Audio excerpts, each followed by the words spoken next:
e aqui mais uma entrevista com um pré-candidato. Já recebemos Romeu Zema, já recebemos Ronaldo Caiado.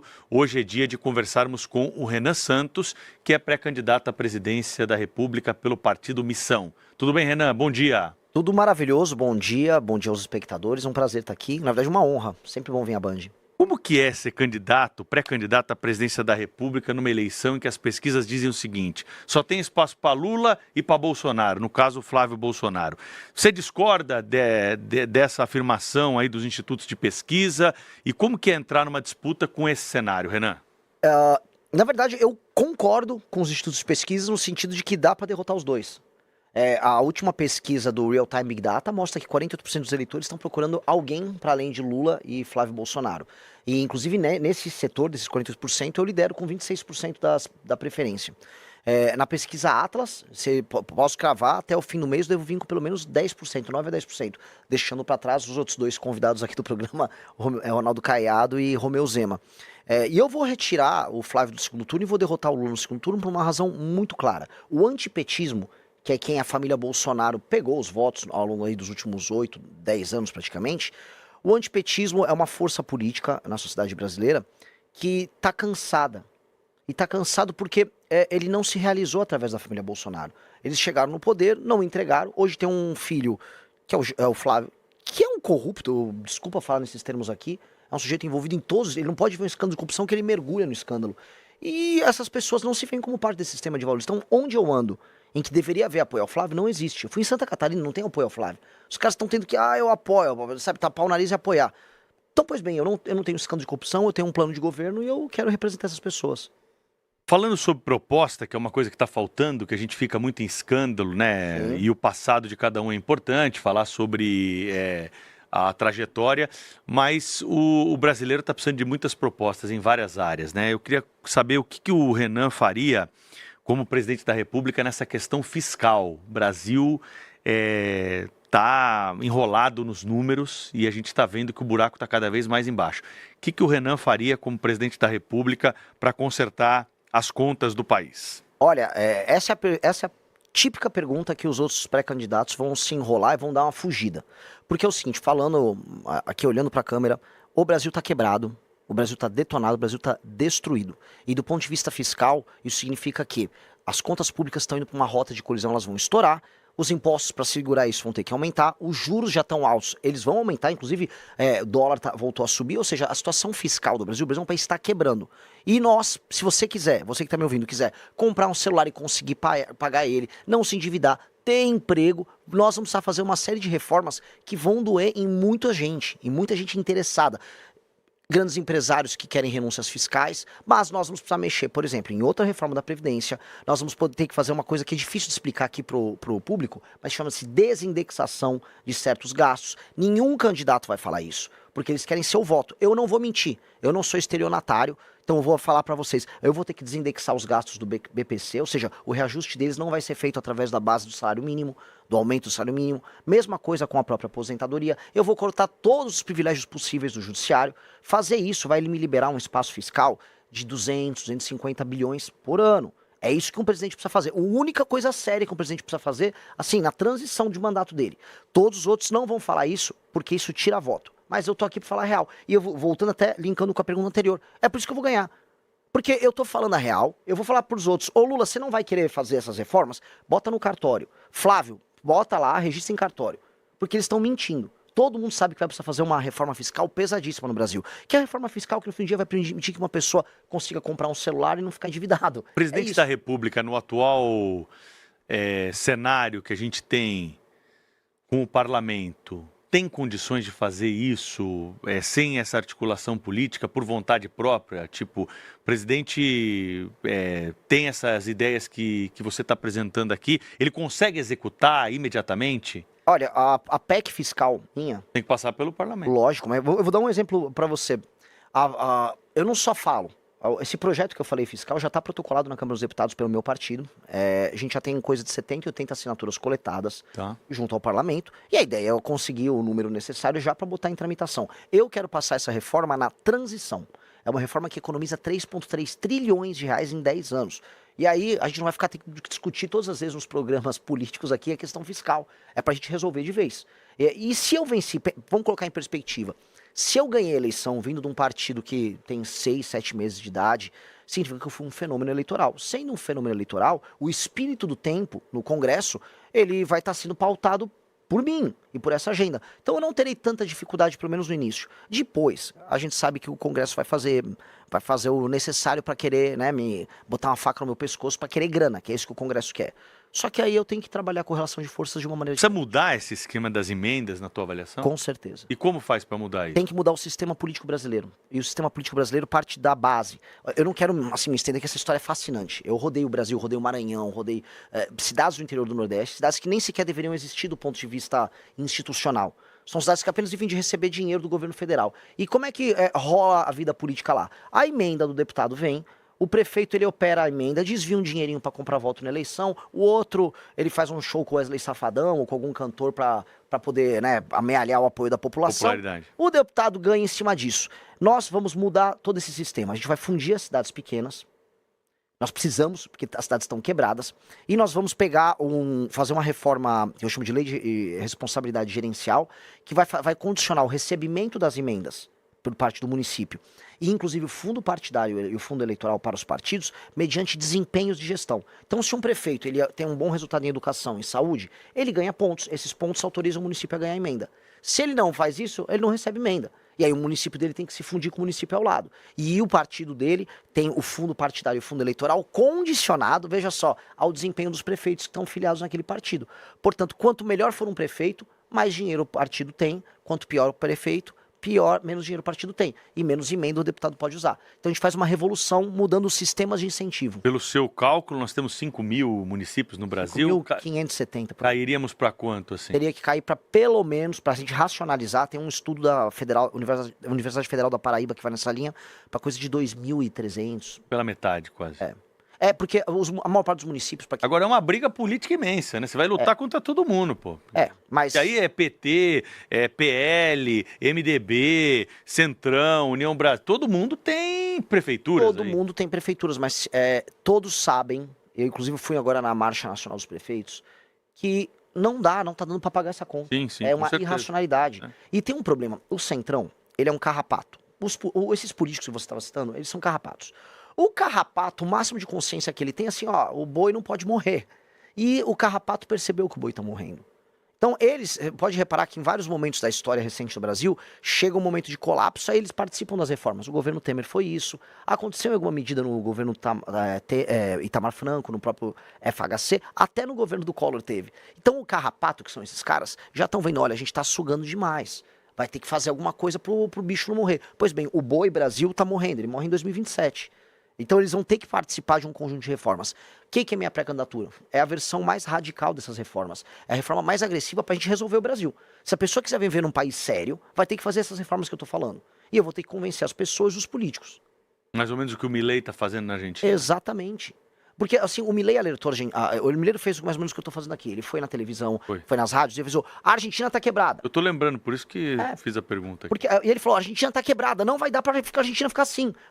Galera, vamos acordar. Aí os argentinos, é verdade, a gente tá quebrado mesmo. Porque existe uma coisa que é a normalização do absurdo. A Argentina tinha normalizado o absurdo e todo mundo ficava pobre, fazendo racionamento, inflação lá no alto. E eles, não, mas a vida é assim. A vida não é assim. O Milei falou, você não precisa viver assim. Igual a gente vivia antes do Plano Real. O ser humano é um ser incrivelmente adaptável. A gente se adapta ao absurdo. De repente veio o Plano Real, a gente falou, poxa, dá pra viver sem tanta inflação. Mesma coisa que eu tô falando aqui. Dá pra você comprar um celular, e eu falei assim, minhas ambições são muito grandes e ao mesmo tempo são muito simples. Sabe qual é o sonho de um Brasil perfeito no meu primeiro ano? Você conseguir comprar um celular, você não se endividar para comprando celular, e aí você vai andar na rua e ninguém vai roubar ele. Se você conseguir cumprir esse ciclo de comprar um celular sem se endividar e conseguir ir na rua e ninguém te roubar, nossa, já foi uma revolução. Renan Santos, pré-candidato à presidência da República pelo Partido Missão, está concedendo uma entrevista ao vivo aqui à Bandeirantes, transmissão também pelo Band News TV, ao vivo no Jornal Gente. INSS, pergunta que chega todos os dias aqui para a emissora, de pessoas que estão na fila, que tem gente que ainda não conseguiu ainda reaver aqueles valores descontados indevidamente. Como reduzir a fila do INSS, Renan? De maneira clara, nós precisamos, assim, a fila em si, você tem que ter automações e você tem que tirar fraudes. A gente tem uma indústria da fraude que acaba tomando muito tempo na operacional. E hoje você não conseguiu colocar de maneira, vamos dizer, a contento, tanto o machine learning quanto as automações para você conseguir andar mais rápido com os processos. Você também citou agora, vamos dizer, descontos e gente, o escândalo do INSS é um pouco sobre isso, é muito sobre isso, né? Os descontos e as fraudes, os crimes. Pois bem, há um elemento que impacta aí, que são a exploração indevida do idoso através das redes sociais. O escândalo do INSS, em grande medida, envolve pessoas idosas que recebem ligações e que recebem mensagens e que acabam caindo em fraudes e elas não sabem, não têm a matemática financeira, o básico do entendimento do que eu contraí um empréstimo, tô te dando 10 mil reais, só que eu vou te descontar com juros, sei lá, de 6% ao mês, como houve alguns casos. Essas pessoas não conseguem se defender desses casos. Tem que ter uma legislação muito dura contra a fraude e contra idosos.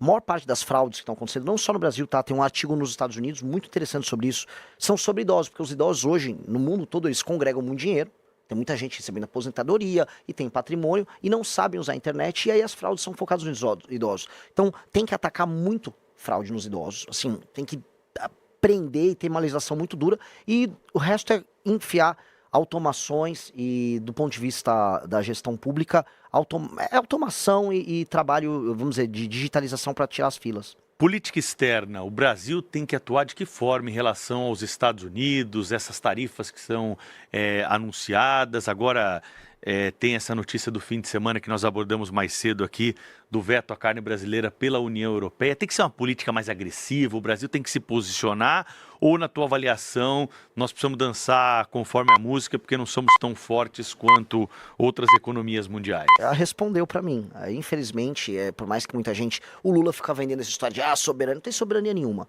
O Brasil depende da China para ter grana, vendendo soja e minério de ferro. A situação humilhante que o Brasil tem com relação à China. A China está falando em construir a ferrovia que liga Ilhéus a Xangai para levar de vez as commodities nossas, e ela mesma investiu, ou seja, não tem nem dinheiro para fazer ferrovia aqui. Situação humilhante. E ainda mais humilhante a situação com os Estados Unidos, que o governo Trump despertou para a América Latina, e aí o Trump virou para o Brasil e falou: baixa a bola aí na tua relação com a China, é o seguinte, nossa relação comercial está desproporcional, vai corrigir isso aí, e ainda estou de olho nas tuas terras raras. Aí sabe o que o Lula está tendo que fazer? Está tendo que sentar e conversar sem muita moral. A situação do Lula é humilhante, porque ele não pode discordar da China, porque a gente exporta para a China, e do outro lado ele vai ter que se submeter ao Trump. Então, o que o Brasil tem que fazer? O Brasil tem uma posição que ela, vamos dizer, nos permite negociar bem, é a questão das terras raras. Porque os Estados Unidos precisam disso. Os Estados Unidos hoje estão numa posição de fraqueza com as terras raras.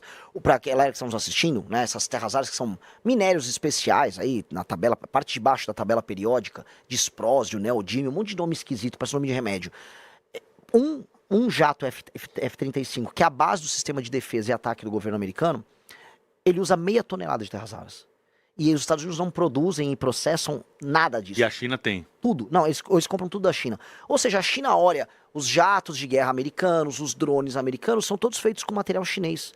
Os Estados Unidos precisam montar a cadeia própria. Quem tem 20% da reserva global? E quem está no continente deles é o Brasil. Então o Brasil precisa usar essa posição para falar: você quer conversar, Estados Unidos? Então vamos montar a cadeia inteira das terras raras aqui. Vocês, a União Europeia, o Japão, que está precisando também, a Taiwan, que faz os semicondutores. Traz a cadeia para cá, num projeto de 10, 20, 30 anos, da gente começar a extração, o processamento, e aí fazer turbina de avião aqui, fazer bateria, fazer drone aqui, e aí a gente faz parte de uma cadeia global de produção, assim, com muito valor agregado, que é necessário aos Estados Unidos, que é necessário à União Europeia, e aí que reposiciona o Brasil nesse jogo. Só que não dá pra gente negociar igual o Lula tá negociando, com uma faca no pescoço e querendo fazer showzinho. Ainda nesse capítulo internacional, recentemente tivemos a classificação do PCC e do Comando Vermelho como organizações terroristas. Isso gerou um debate aqui no Brasil que dividiu até especialistas que normalmente estão do mesmo lado da tese, né? Então, muita gente ficou perdida, falou: será que eu devo apoiar isso? Será que vai ser bom ou vai ser ruim? Na tua visão, é bom ou ruim? Quase indiferente. Há um elemento bom no sentido de que as pessoas estão se tocando que o problema é muito grande, a ponto dos Estados Unidos terem falado, pô, olha, isso aqui são organizações terroristas. Do ponto de vista da cooperação internacional, a gente vai ter que fazer, por exemplo, a Polícia Federal Brasileira tem um acordo de cooperação com a CIA, ela tem com o FBI. São instituições diferentes. Agora, do ponto de vista da execução, para derrotar o PCC e o Comando Vermelho, o governo brasileiro vai ter que atuar. Não são os americanos. O problema é que os bolsonaristas lá ficaram vendendo, agora vai dar certo. Vai dar certo o quê? Você vai chamar os americanos para virem resolver um problema nosso? Novamente, é aquela coisa da constante humilhação do Brasil. Esses caras ficam humilhando o Brasil. O Lula humilha o Brasil quando vai lá nos Estados Unidos e fica negociando terra rara por conta de uma fraqueza interna dele, de projeto dele, que ficou puxando o saco da China. E do outro lado, o Flávio Bolsonaro vai lá comemorar. Ô, Trump, tira uma foto igual, sabe, um cara que tinha foto com o Neymar, com um ídolo. Tô aqui com o Trump. Que isso? Você pretende ser um chefe de Estado e tá tirando fotinho patética, tentando se apropriar de uma decisão que não veio deles e uma decisão que pra nós é indiferente. Desculpa eu me estender nisso. Flávio Bolsonaro é do Rio de Janeiro. Ora, o que ele fez pela segurança do Rio de Janeiro todos esses anos? Ele estava apoiando agora o Bacelar, que foi assim, a Polícia Federal colocou, é o representante político do Comando Vermelho na política carioca. O Flávio apoiava ele, apoiava o TH Joias, que era do Comando Vermelho, e aí vem ficar falando, não, agora os Estados Unidos vai salvar. Os Estados Unidos levariam o Flávio preso num contexto desse. Renan, ainda sobre segurança pública, acho que é um dos assuntos que hoje mais incomodam, né, a população. A gente noticia aqui, terrível, essa situação que vivemos. Muitos lugares do Brasil não podemos andar com o celular na mão, temos que tirar a aliança quando vamos sair de casa para evitar algum susto maior. O que dá para fazer prático, de forma prática, no começo de uma gestão em relação à segurança para mudar isso aí? Olha, esse é o sonho, a coisa que eu mais imagino no início da nossa gestão. Primeira coisa, na transição, na virada do ano de 2026 para 2027, eu tanto vou passar a reforma fiscal, quanto eu vou aumentar ainda mais todas as penas para crimes violentos. Por quê? Aumentando todas as penas para crimes violentos e tratando, fazer um enquadramento nosso, não americano, como inimigos, né, que é um conceito do direito de um autor alemão que chama Günther Jacobs. Direito penal do inimigo. O famoso direito penal do inimigo. Eu vou enquadrá-los de maneira diferente para que a pessoa que faz parte de uma facção perca, por exemplo, a presunção de inocência.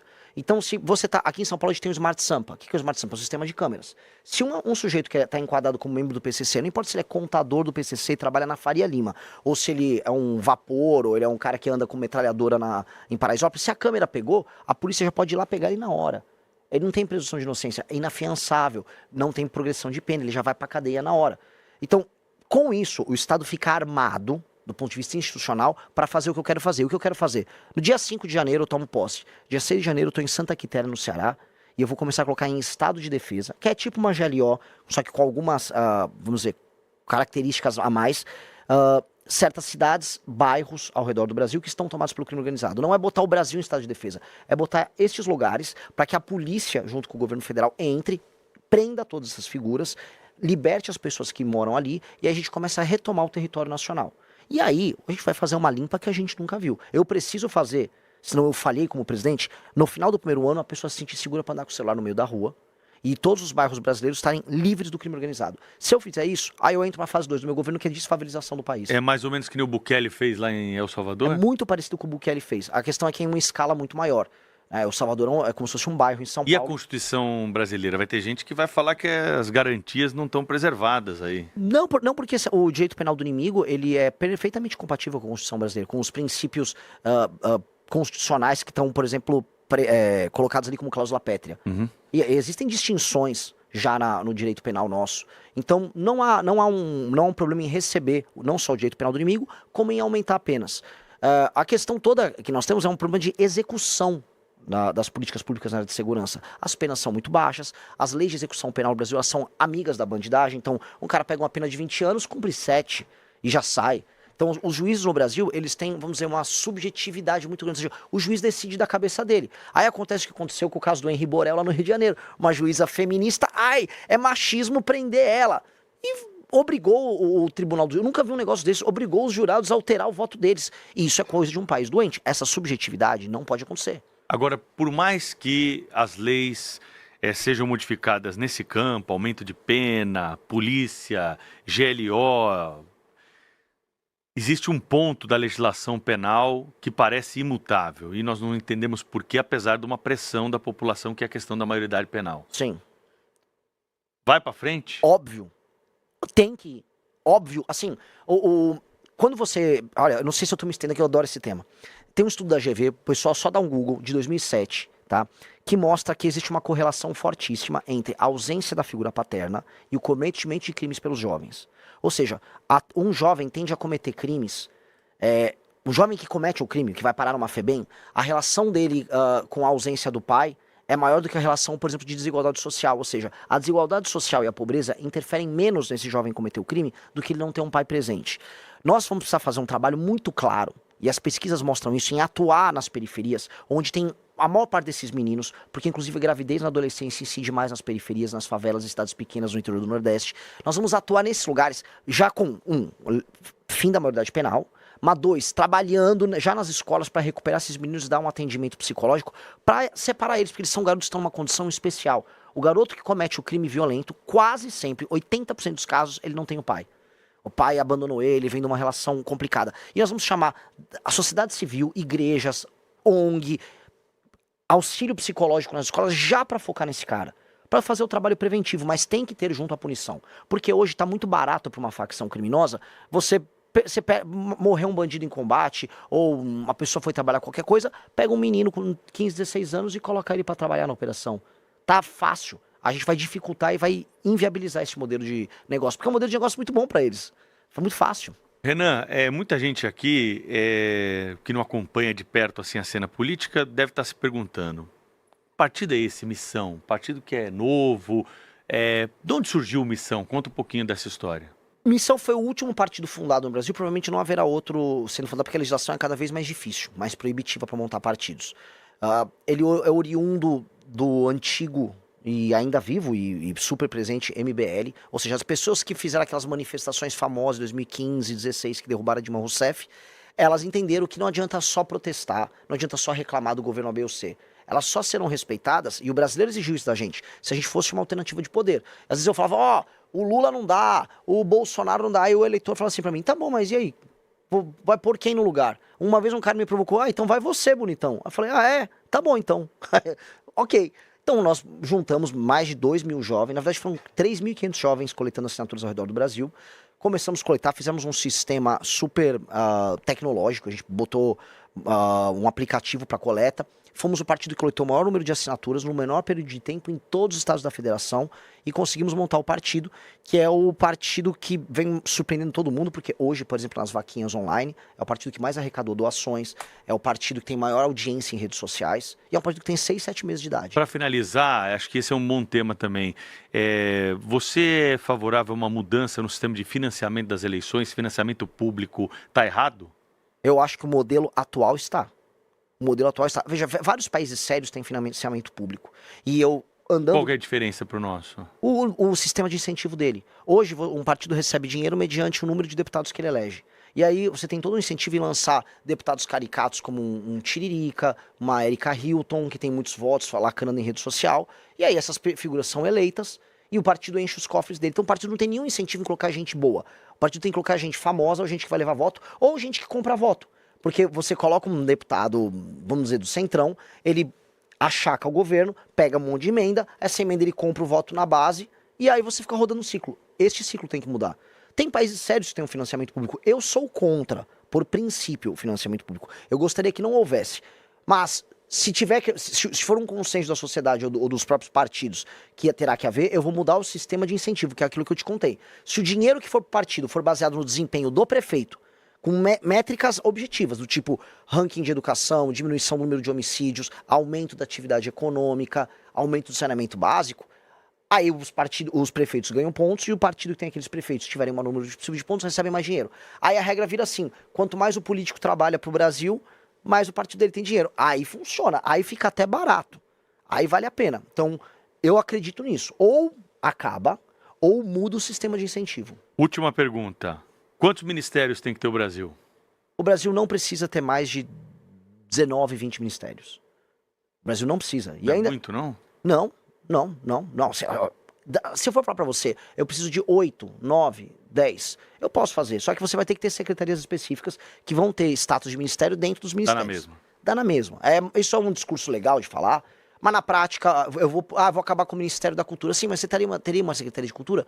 Sim, você precisa ter uma Secretaria de Cultura. Então, no fim do dia, tem muito ministério inútil, esses ministérios de desenvolvimento humano, igualdade racial, Ministério da Pesca, é ministério para inglês ver. Tira-os para inglês ver. O resto tem funções claras que o Estado vai precisar. E aí, você ter 15, 12, 10 e um grupo de secretarias, aí é o que o presidente vai fazer. Renan Santos conversou com a gente, vai voltar certamente até outubro aqui na nossa cobertura eleitoral, pré-candidato pelo Missão à Presidência da República. Obrigado pela entrevista, até uma próxima. Obrigado, foi uma honra participar.